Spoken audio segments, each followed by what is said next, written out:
नमस्कार, मैं हूं रमेश राजपूत और आप देख रहे हैं एक्सपोज टुडे न्यूज़। आज थोड़ी ही देर बाद ग्रहण पड़ने वाला है और हर वर्ग में, हर समाज में, हर जाति में, हर धर्म में ग्रहण को लेकर तमाम तरीके की भ्रांतियां हैं। तो इसको आज हम इसके बेसिक को समझने का एक प्रयास करेंगे कि ग्रहण क्यों पड़ता है और ग्रहण के क्या कारण हो सकते हैं। सबसे पहले तो हमें समझना पड़ेगा कि इस प्रकृति में अगर कुछ भी घटित होता है उसे समझने के हमारे पास दो रास्ते होते हैं। पहला रास्ता हमारे पास है वैज्ञानिक तथ्यों पर हम समझ सकते हैं, दूसरा रास्ता हमारे पास है आध्यात्मिक तरीके से। तो जहाँ पर हम वैज्ञानिक तरीके से समझने की कोशिश करेंगे उन चीज़ों को हम वैज्ञानिक तरीके से समझते हैं, जहाँ आध्यात्म की ज़रूरत होती है वहाँ आध्यात्मिक तरीके से समझते हैं। लेकिन क्योंकि हमारा समाज पिछले कुछ ऐसे पाखंड के द्वारा पीड़ित हुआ जिस वजह से वो वैज्ञानिक तथ्यों को भी आध्यात्म में घुसेड़ देता है और वैज्ञानिक दृष्टिकोण जो है उसे ख़त्म कर देता है। जैसे कि अभी मेरी कुछ लोगों से बात हो रही थी, उनका कहना था कि ग्रहण के टाइम खाना नहीं खाएंगे, बाहर नहीं निकलेंगे, पढ़ाई नहीं करेंगे या फिर मंदिर नहीं जाएंगे। आप कल्पना करिए कि हमारा ये समाज कितना डरा हुआ है, कितना सहमा हुआ समाज है, जो यहाँ तक ये तक कहने के लिए तैयार है कि मंदिर भी मत जाइए, मंदिर भी मत खोलिए। क्या आप कल्पना कर सकते हैं इस बात की कि इस समाज ने अपने डर के आगे ईश्वर को भी छोटा बना दिया? सोच कर देखिए कि क्या मंदिर को इससे नुकसान हो सकता है, क्या मंदिर में जाने वाले लोगों को इससे नुकसान हो सकता है, जबकि होना इसके बिल्कुल विपरीत चाहिए था कि अगर कुछ बुरा है और आप मंदिर में जाएंगे तो वो अच्छा हो जाना चाहिए। ये एक आध्यात्मिक बात थी। लेकिन आज हमें आध्यात्म की जगह वैज्ञानिक दृष्टिकोण से सोचने की ज़रूरत है कि चंद्र ग्रहण हो या सूर्य ग्रहण हो, ये क्यों पड़ता है, इसके पीछे क्या वैज्ञानिक कारण है और जो हमारी भ्रांतियां हैं वो कहाँ तक सच हैं और कहाँ तक वो भ्रांतियां गलत साबित होती हैं।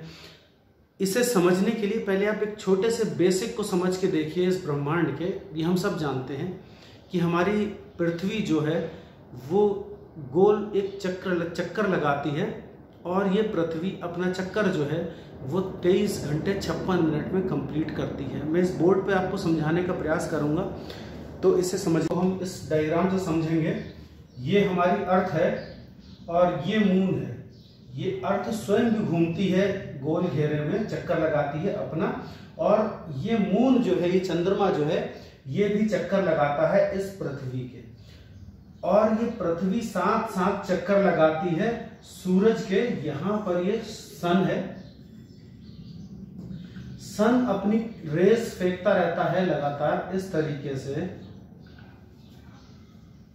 जब ये मून इस पृथ्वी का चक्कर लगाते हुए यहां पर आता है और उसके बाद यहां से आने वाली किरणें जो हैं वो पृथ्वी की परछाई लेते हुए यहां आने से रुक जाती हैं चंद्रमा के पास। जब पृथ्वी बीच में आ जाती है, जब धरती बीच में आ जाती है तो चंद्रमा दिखना बंद हो जाता है। इसी को हम चंद्र ग्रहण कहते हैं। और फिर ये मून जब चक्कर लगाते हुए यहां पहुंचता है, फिर यहां पहुंचता है, और फिर जब यहां ये मून पहुंचता है, अब मून, सूरज और पृथ्वी के बीच में मून आ जाता है, यानी कि चंद्रमा आ जाता है। और जब सूरज और पृथ्वी के बीच में चंद्रमा आता है तो पृथ्वी से सूरज दिखना बंद हो जाता है। यानी कि पृथ्वी की जो सूरज की जो रोशनी है वो मून पर पड़ती है और मून बीच में है पृथ्वी के। तो पृथ्वी से जब आप देखेंगे तो आपको चंद्रमा दिखाई देगा पीछे की साइड से, क्योंकि चंद्रमा के आधे हिस्से पर सूरज की रोशनी पड़ रही होती है।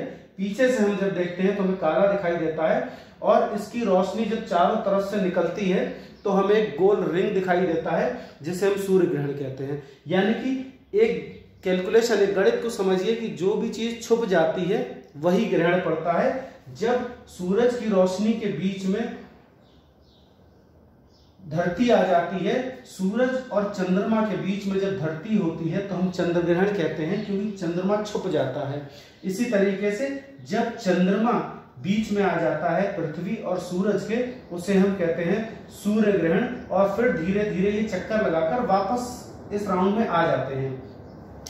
अब एक सबसे बड़ा सवाल ये होता है कि जब मून इस तरीके से चक्कर लगा रहा है तो फिर हर महीने चंद्र ग्रहण पड़ना चाहिए, हर महीने सूर्य ग्रहण पड़ना चाहिए, तो फिर ऐसा क्यों नहीं होता है? इस डायग्राम में जो मैंने आपको दिखाया कि पृथ्वी इस तरीके से चक्कर लगा रही है। दरअसल ये जो चक्कर है ये गोल घेरा नहीं है, ये पैराबोला टाइप का होता है। इस तरीके से मैं आपको भी समझाने की कोशिश करता हूं।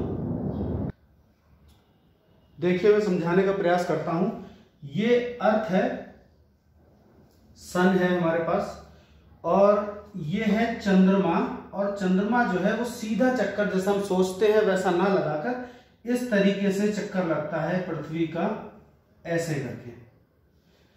यानी कि ये चक्कर सीधा सीधा ऐसे गोल ना होकर थोड़ा सा टेढ़ा होता है, और टेढ़े होने के कारण ही इस तरीके से जा रहा है चंद्रमा। आप इमेजिन करिए, और ऐसे करके यहां पर ये जाता है। उसके साथ साथ ये पृथ्वी जो है ये खुद भी घूमती जाती है सूरज के चारों तरफ। तो ऐसी समीकरण बहुत कम ही बन पाती हैं जब पृथ्वी, चंद्रमा और सूरज एक ही लाइन में आ पाए। और जब ऐसी स्थिति बन पाती है तभी चंद्र ग्रहण या सूर्य ग्रहण पड़ता है, और वो बहुत कम समय के लिए बन पाती है ऐसी स्थिति। अगर ऐसा होता कि ये चंद्रमा होता और ये पृथ्वी होती, और सामान्य तौर पर एक रिंग की तरह ये चांद अगर घूम रहा होता, तो यहां पर आने पर हर महीने सूर्य ग्रहण पड़ता रहना चाहिए था। लेकिन ऐसा नहीं होता है। चंद्रमा जो है वो पृथ्वी का चक्कर इस तरीके से लगाता है, और इस तरीके से लगाने के कारण पृथ्वी भी अपना चक्कर लगाती है। तो बहुत कम ऐसा हो पाता है कि इस तरीके की सिचुएशन बन पाए कि यहाँ पर मून आ जाए, यहाँ पर अर्थ आ जाए, और यहाँ पर सन आ जाए, और ये तीनों एक लाइन में आ जाएं। ऐसा बहुत कम हो पाता है, जिस वजह से ये ग्रहण जो है वो कम से कम पड़ पाता है। इस तरीके की ये एक वैज्ञानिक सोच का एक परिणाम होना चाहिए, लेकिन हम इसे वैज्ञानिक तरीके से इस दृष्टिकोण से नहीं सोचते हैं। जबकि लगभग आज से 500 साल पहले नानक ने भी इस मिथ्या को दूर करने की कोशिश की थी। विवेकानंद जी के फॉलोअर्स भी बहुत हैं। विवेकानंद जी ने भी इसको, इस तरीके के मिथ्य को दूर करने का बहुत प्रयास किया, लेकिन ऐसा नहीं हो पाया। आज उन्हें मानने वाले लोग भी चंद्र ग्रहण को लेकर तमाम तरीके की भ्रांतियां पाले हुए हैं मन में। तो मैं ये बताने का प्रयास कर रहा हूं कि ये एक गतिविधि है जो ब्रह्मांड में होती है।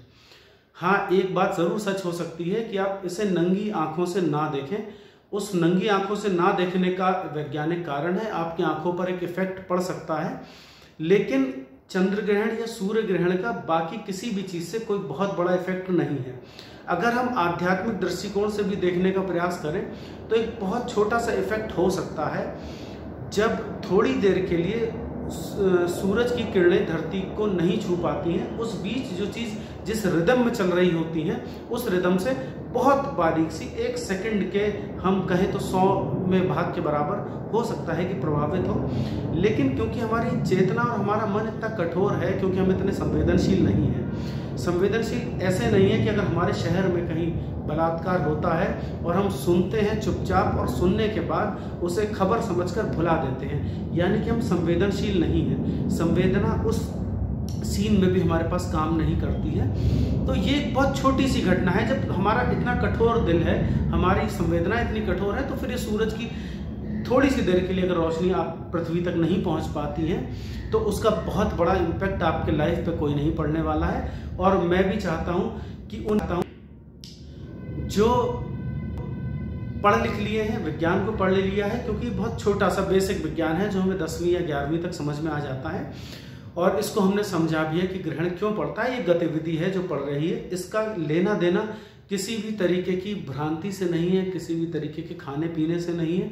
आप मंदिर जा सकते हैं। ईश्वर में अगर आपकी आस्था है तो आपको मानना चाहिए कि ईश्वर या मंदिर कभी भी किसी तरीके से खराब नहीं हो पाता है, चाहे कितनी भी बड़ी विपत्ति परिस्थिति हो।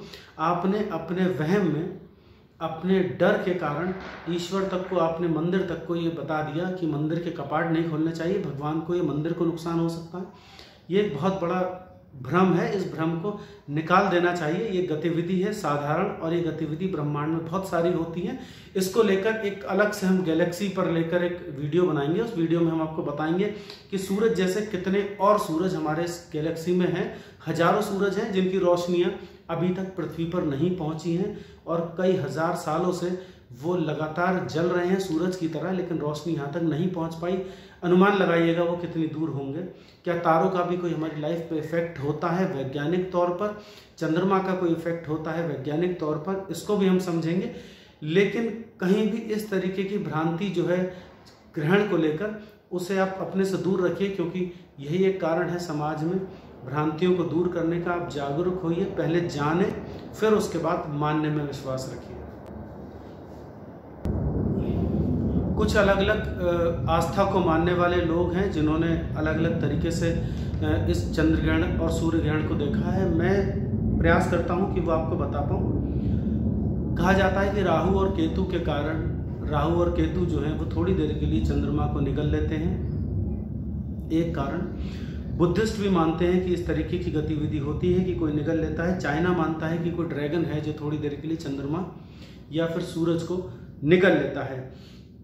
वियतनाम में ये कहा जाता है कि कोई मेढक है जो मेढक चंद्रमा को थोड़ी देर के लिए निगल लेगा या सूरज को थोड़ी देर के लिए निगल लेगा। साउथ अफ्रीका में माना जाता था कि इंसान एक दूसरे से इतना लड़ने लगे हैं, इतना झगड़ने लगे हैं कि इंसानियत खत्म हो गई है। इसलिए थोड़ी देर के लिए सूरज और चंद्रमा जो है वो 1000 साल पहले आर्यभट्ट ने भी इस मिथ्या को दूर करने की कोशिश की थी। समझने का प्रयास करिए कि 1000 साल पहले 23 वर्ष का आर्यभट्ट बुद्धिजीवी व्यक्ति था जिसने इस मिथ्या को दूर करने का प्रयास किया, और आज 1000 साल और बीत चुके हैं, उसके बाद भी हम इसे दूर नहीं कर पा रहे हैं। इससे पहले हमें समझना चाहिए, क्योंकि हम कहीं ना कहीं जानने से ज़्यादा मानने में विश्वास रखते हैं, और हमें लगता है कि जो दूसरा व्यक्ति जो हमें बता रहा है वो सच बता रहा है। उससे पहले हम ये चाहते हैं कि आप पहले जानें और जानने के बाद फिर मानें। तब जब जो आप मानेंगे वो एक आपके पास मानने का एक आधार